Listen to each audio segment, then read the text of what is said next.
अजिबात सोडा न वापरता, खाण्याचा सोडा किंवा बेकिंग सोडा असा कुठलाही सोडा न वापरता असा हा मेंदू वडा, जो वरनं कुरकुरीत आणि आतनं एकदम मऊसूत असणारा, फक्त एक साधी सोपी ट्रिक आपल्याला वापरायची मंडळी. अजिबात सोडा टाकण्याची गरज नाही आहे. तर बघितला ना मंडळी, किती कुरकुरीत आवाज आणि तुटायला सुद्धा किती पटकन तुटला, किती नरम सूद आपला वडा तयार झाला तो दिसतोच ना. आणि ट्रिक म्हणाल ना, एकदम साधी सोपी ट्रिक आहे, काहीच अवघड नाही आहे त्याच्यामध्ये. नमस्कार मंडळी, मी ज्योती. माझ्या चॅनलवरती आपल्या सर्वांचं अगदी मनापासून स्वागत आहे. तर इथं आहे ना, मी 2 वाटी उडद डाळ घेतली. ज्या प्रमाणात आपल्याला वडा करायचा आहे त्या प्रमाणात आपण डाळ घ्यायची आणि 2 पाण्याने डाळ आहे ना स्वच्छ धुवून घ्यायची. धुवून घेतल्यानंतर ना काय करायचं, आपल्याला पाणी गरम करायचं. तर पाणी आहे ना, उकळतं पाणीसुद्धा नसावं आणि कोमट पाणीसुद्धा नसावं.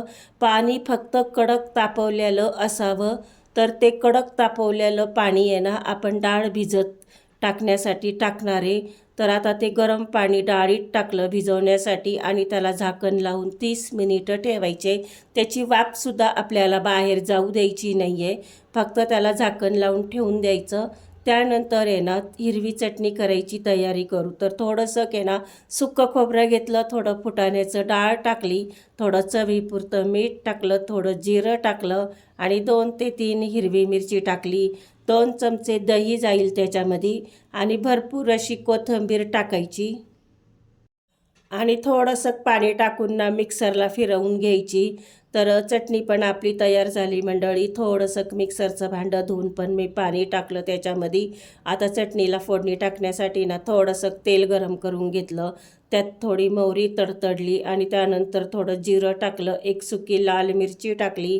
फोडणी देऊन आपण चटणीत ती फोडणी टाकून दिली. तर आपली आहे ना आता चटणीसुद्धा तयार झाली मंडळी. रेसिपी आवडल्यास मंडळी व्हिडिओला लाईक करा, चॅनलला सबस्क्राईब करा. तर आता बघा, चटणी पण आपली तयार झाली आणि इथं आहे ना 30 मिनटं होऊन गेले. तर आपली डाळ आहे ना छान गरम पाण्यात भिजून गेली मस्त. त्याचे तुकडेही पडतात. आता काय करायचं ना, डाळ निथळून घ्यायची पाण्यामधनं आणि थोडं थोडं आहे ना मिक्सरला बारीक करून घ्यायची. गरम पाण्यामुळं काय होतं ना, पटकन अशी डाळ भिजल्या जाती लवकरच आणि खूप म्हणजे मऊसूद आपले वडे पण तयार होतात त्याच्यानी. आपण नेहमी थंड पाण्यामध्ये डाळ भिजत ठेवतो, पण आज आपण गरम पाण्यामध्ये डाळ भिजत ठेवली आणि थोडं थोडं पाणी टाकायचं. वडा असं पीठ आहे ना असं घट्ट झालं पाहिजे मंडळी. एकदम एकदम असं कमीत कमी पाणी टाकून डाळ आपल्याला वाटून घ्यायची, घट्ट गोळा झाला पाहिजे. त्यानंतर आहे ना चवीपुरतं थोडं मीठ टाकलं, जिरं टाकलं आणि भरपूर चिरलेली कोथिंबीर टाकली. यात मी खाण्याचा सोडा वगैरे काहीच टाकलेला नाही आहे. फक्त मीठ टाकलं आणि जिरे टाकले आणि कोथिंबीर टाकली आणि त्याला आहे ना पूर्ण असा एक जीव करून घेतला मंडळी. तर तुम्हाला आता कळलं ना, मी सोडा टाकलेला नाही आहे. कोणची ट्रिक वापरली हे मी तुम्हाला दाखवते पुढं. आता तेलसुद्धा गरम करायला ठेवलं आहे आणि गॅस असा मध्यम ठेवायचा. मध्यम गॅसवरती तेल आपल्याला गरम करायचं. तर इथं आहे ना एक मी कागद घेतला प्लास्टिकचा, मिठाचं पाकिट आहे किंवा तेलाचं पाकिट, कोणताही प्लास्टिकचा कागद घ्या.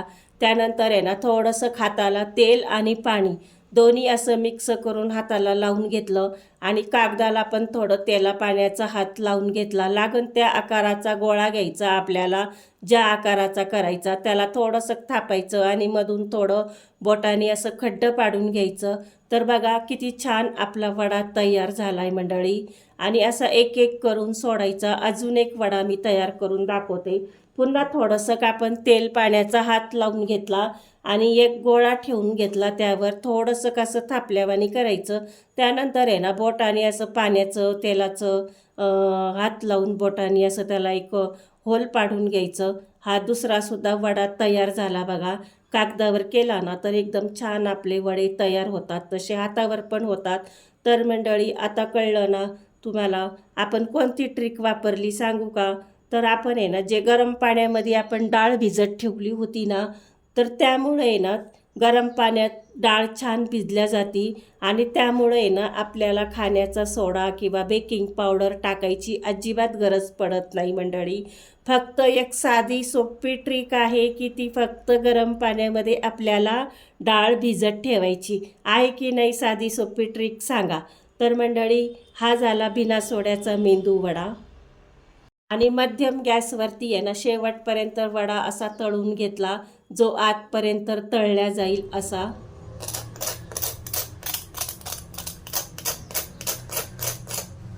तर बघितला ना मंडळी किती कुरकुरीत आवाज. फक्त मध्यम गॅसवरती आपल्याला शेवटपर्यंत तळून घ्यायचा.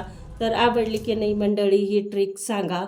तर बघा किती छान मऊसूत झाला. रेसिपी आवडल्यास लाईक करणे. धन्यवाद.